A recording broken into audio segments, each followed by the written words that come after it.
Dengan mengusung tema, Adakah Masa Depan Papua di Otsus Jilid 2, Pusat Bantuan Mediasi GKI di Tanah Papua menggelar launching dan talk show pada Rabu, 17 Juli 2024 yang dihadiri Wakil Menteri Dalam Negeri RI John Wempi Wetipo dan pejabat publik lainnya. Launching Pusat Bantuan Mediasi GKI ditandai dengan penandatanganan prasasti peresmian oleh Wakil Menteri Dalam Negeri RI, John Wempi Wetipo, dengan turut didampingi Dirjen Polpum Kemendagri, Togap Simangunsong bersama Bupati Mimika Johannes Retop, Direktur PBM GKI Pendeta Jack Merrill Ibeo, serta para VIP pejabat pemerintah dan tokoh masyarakat yang hadir.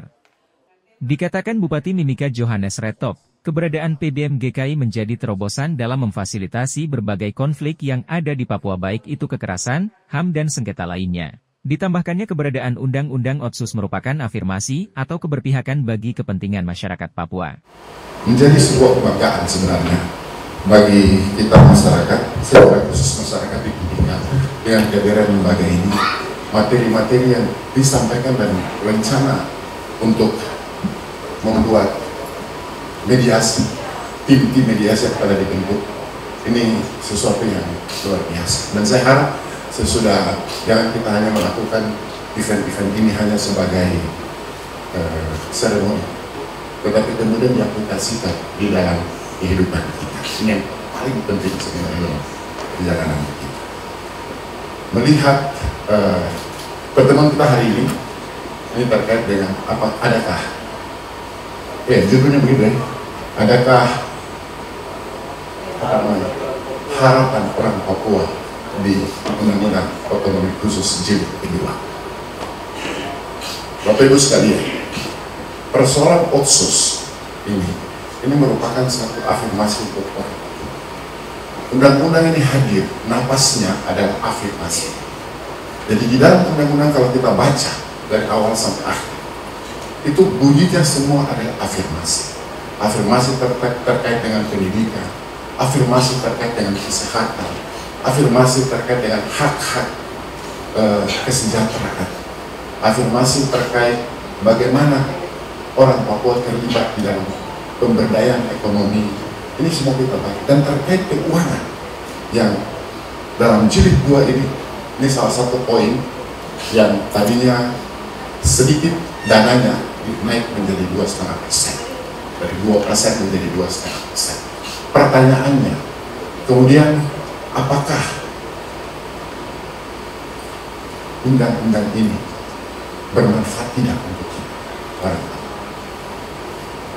Bapak Ibu sekalian, sampai hari ini sebagai kepala daerah, saya selalu mendapat keluhan-keluhan dari masyarakat. Terdengar bahwa terkesan bahwa kita sendiri belum paham apa itu Otsus. Ini persoalan kita. Terkadang kalau kita bicara Otsus, terus ini otonomi khusus. Jadi kalau otonomi khusus itu berarti semuanya adalah untuk orang Papua. Benar. Tapi konsepnya adalah afirmasi. Napasnya adalah afirmasi. Percepatan pembangunan, percepatan pendidikan, percepatan kesehatan. Bagaimana kita menyikapinya?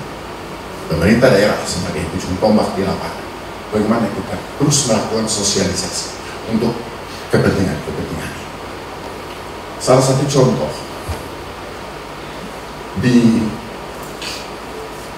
untuk peraturan Presiden nomor 70 terkait pengadaan barang dan jasa. Di daerah lain, kalau orang bilang penunjukan langsung, itu sampai hanya 200 juta. Pekerjaan proyek, ini saya bicara proyek. Ini kan kita kan lebih banyak bicara tentang proyek terus.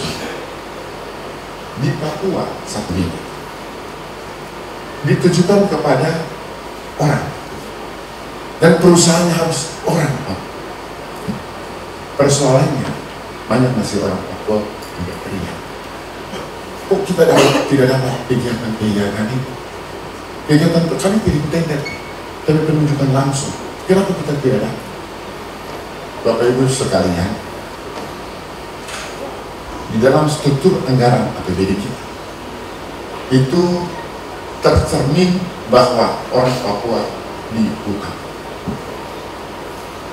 Kita lihat ada kegiatan padat karya, ada kegiatan penunjukan langsung, ada kegiatan-kegiatan yang sifatnya harus ditujukan kepada masyarakat asli. Namun kita sendiri tidak paham soal itu. Haknya kita berikan pada orang lain. Kalau kita bisa buka-bukaan, perusahaannya orang Papua, yang kerja bukan orang Papua.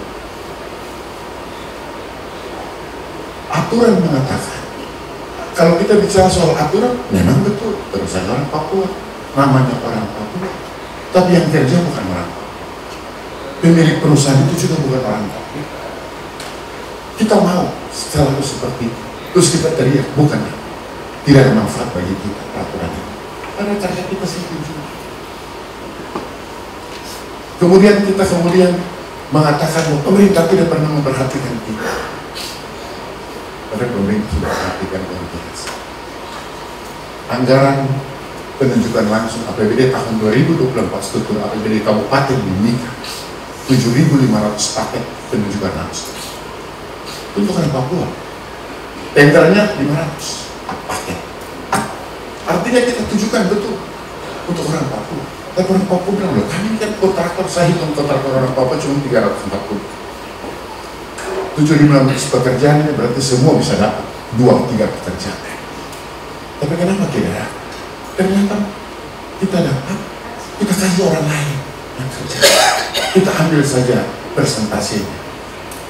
Ini persoalan-persoalan kita yang sebenarnya kita sendiri tidak sadari bahwa kita sendiri mengkerdilkan kita. Ini persoalan kita. Saya selalu teriak, ini benar kan? Tapi ternyata memang terjadi.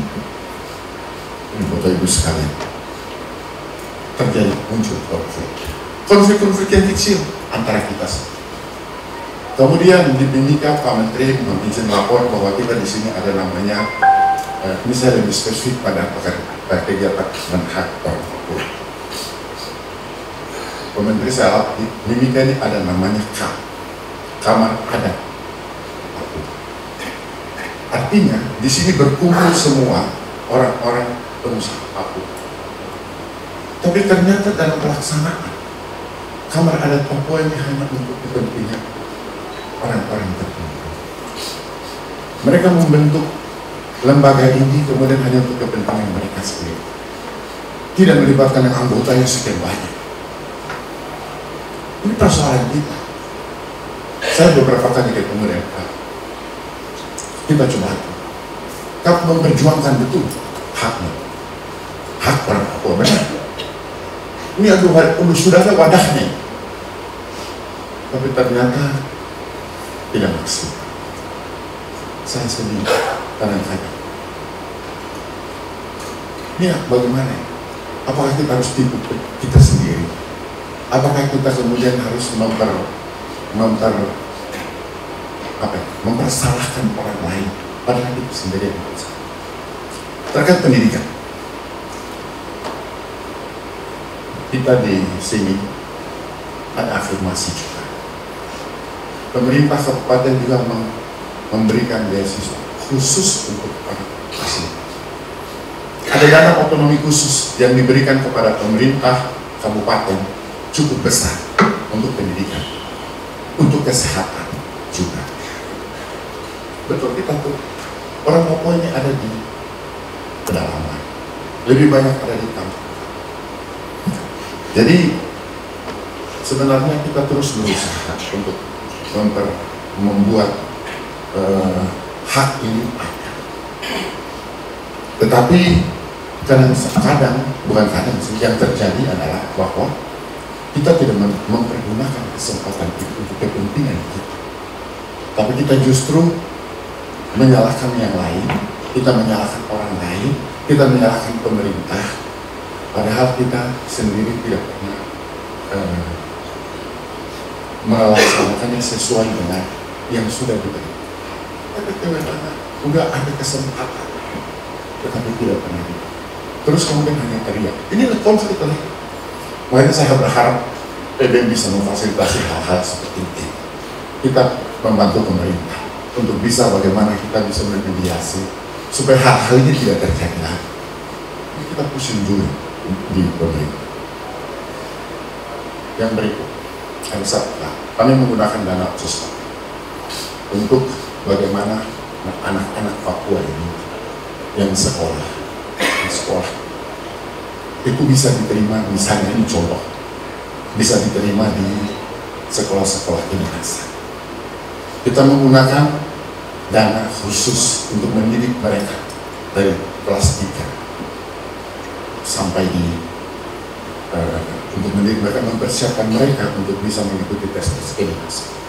Tahun lalu kita mengeluarkan uang cukup besar untuk mendidik. Kami mulai coba 20 orang full, mereka semua kita fasilitasi. Mereka sekolah di Bandung, sekolah di Jakarta, kemudian mengikuti, dan kemudian mereka datang kembali di sini mengikuti ujian. Dari 20 yang lulus 0, semua tidak berhasil. Kalau bukan berhasil pada saat ujungnya, berhasil di negara. Sedih, karena kita tidak menggunakan kesempatan-kesempatan yang lain. Untuk itu, Bapak Ibu sekalian, saya berharap di dalam kegiatan-kegiatan mediasi seperti kegiatan-kegiatan seperti begini, mungkin sering Pak Pendeta sering dilaksanakan, dan kita harus bisa mengumpulkan orang yang lebih banyak supaya kemudian kita memberikan brainstorming kepada mereka, membuka wawasan mereka, membuka mindset berpikir supaya kita itu bisa melaksanakan apa yang diharapkan di dalam undang-undang otonomi khusus jilid. Kalau kita membaca otonomi khusus jilid 2, saya kira sudah ada perubahan dari otonomi jilid 1.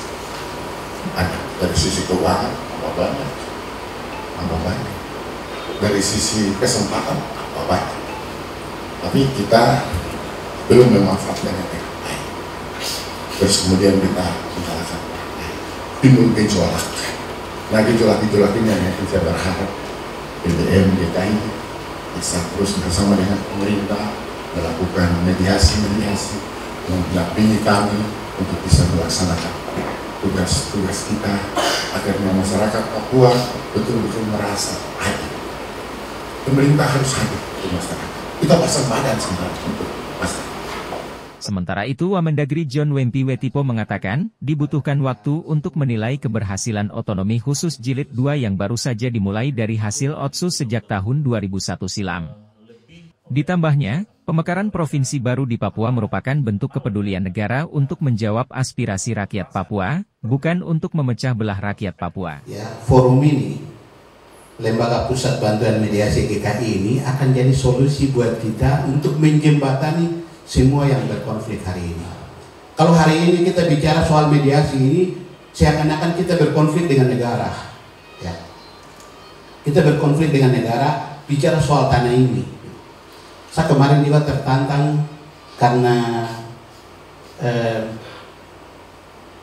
ada Ibu Matea Mameau, anggota Dewan Perwakilan Rakyat Papua, yang hasil pemilu tahun 2019. Saya tidak tahu kemarin ikut pemilu lolos di Provinsi Papua Tengah atau tidak.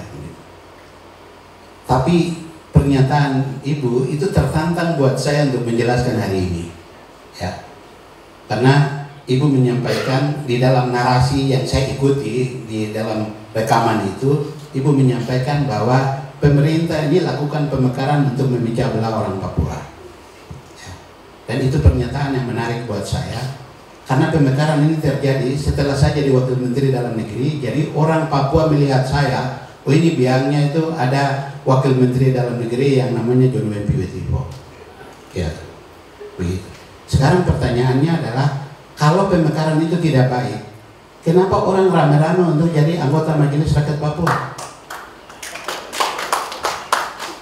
Kalau pemekaran ini tidak baik, kenapa orang rame-rame untuk mendaftarkan diri untuk diangkat anggota DPR baik provinsi maupun kabupaten yang hari ini sedang berproses? Ya. Saya analoginya begini, selalu saya sampaikan analoginya adalah hari ini masyarakat kita tanam singkong di kebun, ya. Kemudian setelah saya tanam sebentar saya pulang tidur, besok pagi saya bisa ambil hasilnya tidak? Bisa tidak? Kan kita butuh waktu untuk tumbuh kan? Butuh waktu untuk tumbuh, butuh waktu untuk berisi dulu, baru kita ambil hasilnya. Paling tidak mungkin 5-6 bulan baru bisa ada hasil. Kalau hari ini saya tanam, terus besok pagi saya pulang, terus kemudian saya kembali untuk saya ambil hasilnya, itu pekerjaan itu kembali kepada Tuhan, karena Tuhan yang menciptakan langit bumi, yang bisa mampu melakukan hari ini tanam, besok dia bisa ambil hasilnya. Itu hanya Tuhan. Tapi manusia yang diciptakan ini tidak mampu untuk melakukan pekerjaan Tuhan. Ya. Artinya proses yang sedang dijalankan oleh pemerintah hari ini, ya, karena berdasarkan evaluasi yang panjang setelah Undang-Undang Otonomi Khusus itu lahir, ya. Undang-Undang Otsus lahir, ya, itu karena adanya complicated, adanya masalah di tanah ini, ya. Makanya pemerintah pusat tidak katakan bahwa sudah orang Papua kamu merdeka, sudah. Bukan, itu solusinya tidak. Makanya pemerintah merasa bahwa Otsus Undang-Undang ya nomor 21 tahun 2001 itu adalah sebagai solusi, ya, yang diberikan. Kemudian pemerintah pusat menyampaikan kepada kita bahwa mari Otsus ini jalan baik-baik kah, atau sedang lurus kah, atau bengkok, atau hidup kah, atau mati kah, membuka ruang untuk kita evaluasi. Tapi ternyata kita orang Papua sendiri tidak membuka ruang untuk kita evaluasi tentang soal Otsus. Kita harus jujur dengan kita punya diri sendiri, harus jujur. Orang Papua itu selalu jujur. Makanya saya senang, mari kita tepuk tangan saudara-saudara saya yang tadi protes itu, ya. Itu karena mereka jujur. Bukan mereka tidak senang, tapi karena mereka jujur. Karena sedang berkonflik. Kalau orang lain tidak mungkin protes di tengah-tengah acara kayak gini, tidak. Yang bisa lakukan itu hanya orang Papua saja yang bisa begitu. Ya. Karena orang Papua itu selalu jujur. Ya. Orang Papua itu tidak pernah bicara di belakang pakai analogi kiasan-kiasan, itu tidak pernah ada. Ya mungkin saya salah, tapi orang Papua selalu jujur. Kalau dia mau tidak mungkin dia pakai putar-putar dulu baru dia bicara, tidak ada. Dia pasti tembak langsung gitu. Kalau soal you mau terima aspirasi mereka atau tidak itu soal nanti, tapi kejujuran itu penting gitu. Hari ini yang saya lihat adalah kita krisis kepemimpinan di antara terhadap sesama orang Papua. Tidak ada seorang tokoh yang bisa lahir mampu menjembatani persoalan-persoalan yang ada di tanah Papua. Kita sekarang itu kehilangan arah, kehilangan tokoh yang bisa menjembatani persoalan yang bisa kita selesaikan di tanah Papua. Sekarang kita sudah mekar. Papua yang dulu satu, ya, Ibu Matea bilang, saya tidak setuju karena kita orang Papua ini kayak pecah belah, dibagi-bagi. Sekarang begini, apakah Papua yang lalu sebelum dipecah dengan yang sudah dipecah ini apakah lebih baik atau tidak? Sekarang tergantung dengan kembali ke saya punya diri. DOB ini Undang-Undang nomor 14, Undang-Undang 15, 16, dan Undang-Undang 29 yang lahir hari ini gubernur definitif belum ada. Ini kan masih PJ. Artinya bahwa pemerintah pusat menunjuk para penjabat ini supaya tidak terjadi kekosongan penyelenggaraan pemerintahan, maka tunjuklah para PJ-PJ untuk menjembatani supaya proses pemilu kada serentak yang akan dilaksanakan tanggal 27 November 2024 itu bisa terlaksana dengan baik. Tapi kenyataannya hari ini kita lihat yang ada PJ-PJ yang sudah dikasih tanggung jawab untuk menjembatani proses penyelenggaraan pemerintahan sekaligus untuk mengantarkan suksesnya pemimpin lahir yang baru. Ternyata dia juga ikut terpengaruh sehingga di tengah jalan dia mengundurkan diri, baru dia mau ingin maju lagi. Ya kan begitu. Ini masalah. Ini masalah. Kalau yang kayak gini, kita sedang jujur kah tidak? Gitu. Kalau Anda ditunjuk, karena Anda dianggap orang Papua, sehingga mampu untuk menjembatani persoalan di Papua, karena Presiden sudah sampaikan bahwa di DOB itu yang wajib jadi PJ adalah orang asli Papua. Saya mau sampaikan begini Bapak Ibu. Ketika saya ada di Kementerian PUPR, ya, Kementerian di PUPR, saya diminta bantuan sama Pak Presiden. Dia bilang, Pak Pak Wamen, tolong bantu selesaikan masalah Papua pemekaran ini, karena mereka orang Papua itu tidak mau terima pemekaran, sama seperti yang Ibu Matea sampaikan. Tidak mau. Penolakan terjadi di mana-mana, bukan hanya di Jayapura, tapi terjadi juga di Wamena, mungkin juga di Timika, di mana-mana semua terjadi penolakan. Lalu saya sampaikan sama Pak Presiden begini, saya bilang, Bapak, mohon maaf, saya tidak bisa bantu. Dia bilang, kenapa tidak bisa bantu? Kamu kan orang Papua. Dia bilang, iya benar orang Papua. Tapi kan saya penugasnya di Kementerian PUPR yang urus infrastruktur, bukan urus pemerintahan. Kalau saya turun sosialisasi ke bawah, nanti masyarakat bilang, kapasitasmu apa? Kamu tuh wakil menteri PUPR yang urus infrastruktur, bukan urus pemerintahan. Jadi tidak boleh kau datang bicara. Dia bilang, benar juga ya. Kalau begitu, besok kamu pindah ke Kementerian Dalam Negeri. Wah, kan begitu. Tapi penugasan saya, karena saya wakil, jadi saya membantu penugasan Bapak Menteri Dalam Negeri untuk menjembatani, menyelesaikan persoalan-persoalan yang ada di Papua. Pemekaran itu juga terjadi, menyadarkan kepada orang Papua, mari ini satu kebaikan dari negara yang bisa dapat kita terima, lalu kita jabarkan implementasinya. Nanti setelah 5 tahun proses pemekaran ini berjalan, kalau gagal, kalau tidak berhasil, baru mari kita rame-rame kembali ke Jakarta bahwa niat baik Pak Jokowi untuk memekarkan Undang-Undang 14, 15, 16, dan 29 itu ternyata tidak memberikan solusi. Ini undang-undang lahir, gubernur definitif belum ada. Gubernur kan akan kita pilih tanggal 27 November 2024. Ya. Kita akan tentukan pemimpin baik di Provinsi Papua Selatan, Papua Pegunungan, Papua Tengah maupun Papua Barat Daya. Itu serentak lakukan proses pemilihan. Di dalam sepanjang sejarah bangsa kita, baru kali ini keserentakan pelaksanaan pemilu, baik pemilihan bupati, wali kota, gubernur di seluruh Indonesia, itu serentak kita laksanakan tanggal 27 November 2024. Jadi kalau saya kira tidak logis, mohon maaf, tidak logis kalau kita evaluasi DOP hari ini baru 1 tahun kita laksanakan, karena tahun anggaran untuk diperuntukkan dari pemerintah pusat, ini kantor gubernur saja belum ada, kantor MRP juga belum ada, kantor DPR juga belum ada, sedang didesain oleh Kementerian Pekerjaan Umum dan Perumahan Rakyat untuk bangun di 4 DOP yang baru.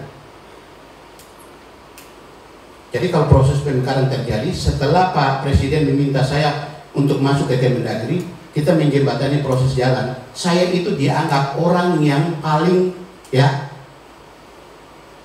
membawa 4 DOB ini, seolah-olah itu ide saya. Tapi saya terima karena saya orang Papua yang sedang mewakili di Kementerian Dalam Negeri, ada di urusan pemerintahan. Makanya kan dari awal saya sampaikan begini, saya bilang pemekaran ini untuk bagi mereka yang mau, bukan mereka yang tidak mau. Ya, perbedaan pendapat itu hal yang wajar dan biasa. Apalagi kita sesama orang Papua. Ketika demo-demo itu terjadi, saya sendiri datang di Jayapura, saya kumpulkan adik-adik yang menolak terkait dengan soal DOB. Saya kumpulkan di Hotel Swiss Bell. Saya bilang, mari, kau tidak usah bicara pemerintah pusat di sana, tapi tolong kau lihat saya. Saya gelap. Kok keriting, saya juga keriting. Saya datang hari ini, datang tidak sebagai orang Papua, tapi mewakili pemerintah pusat, tapi yang juga saya sebagai orang Papua yang datang. Kita terima dulu, proses ini bisa jalan. Makanya DOB terjadi. Saya pikir DOB ini juga lahirkan bukan keinginan pemerintah pusat, tapi kan aspirasi sudah sejak lama. Saya kira termasuk Mimika juga terjadi konflik sebelumnya di tahun berapa ya, 1900 berapa ya, sampai terjadi pembunuhan dan seterusnya. Ini juga kan bicara soal provinsi supaya terjadi di sini. Nah, barang ini kan sudah lahir, ya, sudah lahir. Kita tidak bisa salahkan bahwa lahir itu benar atau tidak benar gitu. Tapi hari ini barang sudah terjadi, mari kita orang Papua bersatu, baru kita urus baik-baik gitu. Nanti gagal baru kita evaluasi sama-sama gitu, ya kan? Tapi hari ini barang baru lahir, baru kita evaluasi sekarang. Saya kira tidak logis lah kalau kita evaluasi sekarang. Ya. Nanti prosesnya pasti kita akan jalan ya. Kalau lalu itu dari sisi afirmasinya, afirmasi untuk orang asli Papua, DPR pengangkatan itu hanya ada di provinsi, tapi hari ini ada di kabupaten. Banyak orang Papua bilang begini, kenapa tidak kasih partai lokal saja? Kayak di Aceh. Aceh itu ada partai lokal, tapi tidak ada kursi pengangkatan. Kenapa? Mereka juga harus cetak baleho pakai uangnya sendiri. Ikut bertarung dengan kau saudara-saudara di Aceh sana. Masuk tidak masuk tergantung kau punya uang ada atau tidak. Ya. Tapi hari ini kalau orang Papua dengan PP 106 dan 107 itu diberikan afirmasi khusus untuk pengangkatan orang asli Papua. Kemarin rombongan dari Ketua DPR Kota Jayapura dengan 15 orang anggota ketemu saya untuk membicarakan terkait dengan soal pengangkatan DPR. Ketua DPR bilang begini, Pak Wamen minta maaf, di Kota Jayapura itu ada 10 Ondoapi, jadi kita sudah kursinya sudah tentukan untuk 10 Ondoapi saja. Saya bilang tidak bisa Pak, karena di situ ada keterwakilan perempuan, kuotanya 30%. Dia bilang di Papua ini tidak ada adat yang mengatur ini perempuan yang pimpin. Saya bilang iya, itu kan itu ada, tapi ini ketentuan karena afirmasi supaya perempuan yang laki-laki itu harus sama, karena salahnya dari perempuan-perempuan Papua juga. Jadi kalau Bapak bilang hanya Ondoapi saja, iya itu di Bapak bu kampung sana. Tapi hari ini aturan mengatakan bahwa ada afirmasi untuk perempuan itu 30%. Dan kalau Bapak ngotot dengan Bapak punya prinsip, tidak akan ada pelantikan. Tidak ada. Dia bilang, berarti saya salah sosialisasi. Saya bilang bukan Bapak yang salah, tapi pemerintah tidak beritahukan Bapak bahwa ketentuan itu sudah ada di PP 106 dan 107. Nah dari awal saya sampaikan sosialisasi barang ini karena hak melekat itu ada di sana. Undang-Undang 14, Undang-Undang 15, Undang-Undang 16 dan Undang-Undang 29 itu mengatur juga orang Papua yang hari ini sudah selesai sarjana tapi tidak diangkat pegawai negeri sipil itu sampai usia 50 tahun bisa diangkat. 50 tahun itu bisa diangkat pegawai negeri sipil.